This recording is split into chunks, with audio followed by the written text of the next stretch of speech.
I've been training nothing but fearful dogs all day, and I was explaining a concept to my last lesson just a few minutes ago that prompted me to remember a story about when my daughter was little and how it relates to this topic. So I'm going to break it down for you here, and hopefully this will be of use to some of you who are dealing with dogs that are particularly fearful.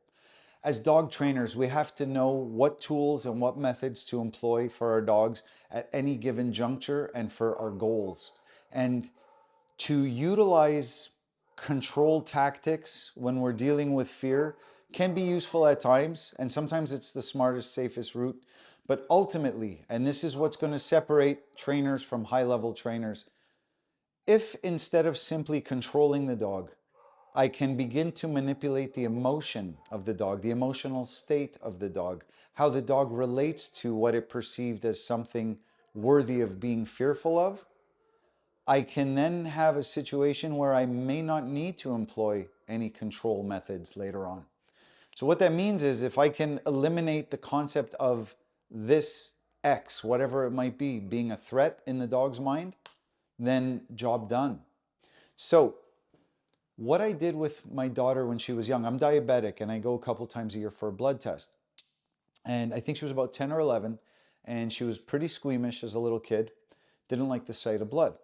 And I said, if you come with me to my blood test and you watch them take the blood from my forearm into these little vials and you don't look away, I'll give you 50 bucks.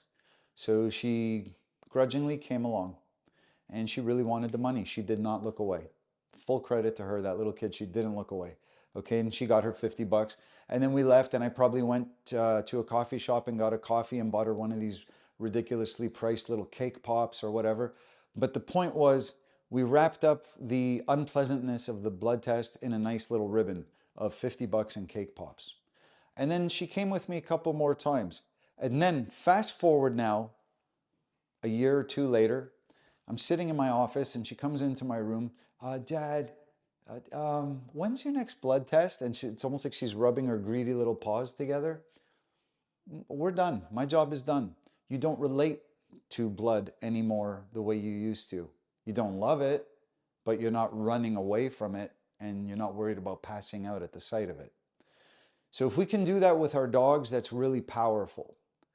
And what I'm trying to achieve with the dog is a different emotional state. And it is sometimes a doable thing, and it is sometimes not at all a doable thing. And you have to determine on a case-by-case basis. And there are a lot of factors that go into that. But if I can take a dog who's scared of something, let's say he's scared of a sound. Let's say it's the beep beep of a thermometer, a little in-ear thermometer.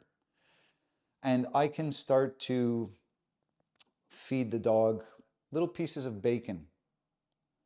And he's eating bacon, and then there's a little beep, but the beep happens way off in the distance. And then he gets more bacon, and it's far enough away that it's not really breaking his brain, then we're gonna be able to enjoy bacon. And then if I do this often enough, the beep beep of the thermometer is what activates the thought of bacon in his head. And now I've essentially got a dog asking me, hey Nick, when's your next blood test? I'd like that 50 bucks worth of bacon again. If we can do that, that's very, very powerful in dog training. And that goes far beyond control, because now I don't need to control the dog around something he's afraid of because he's no longer afraid of it.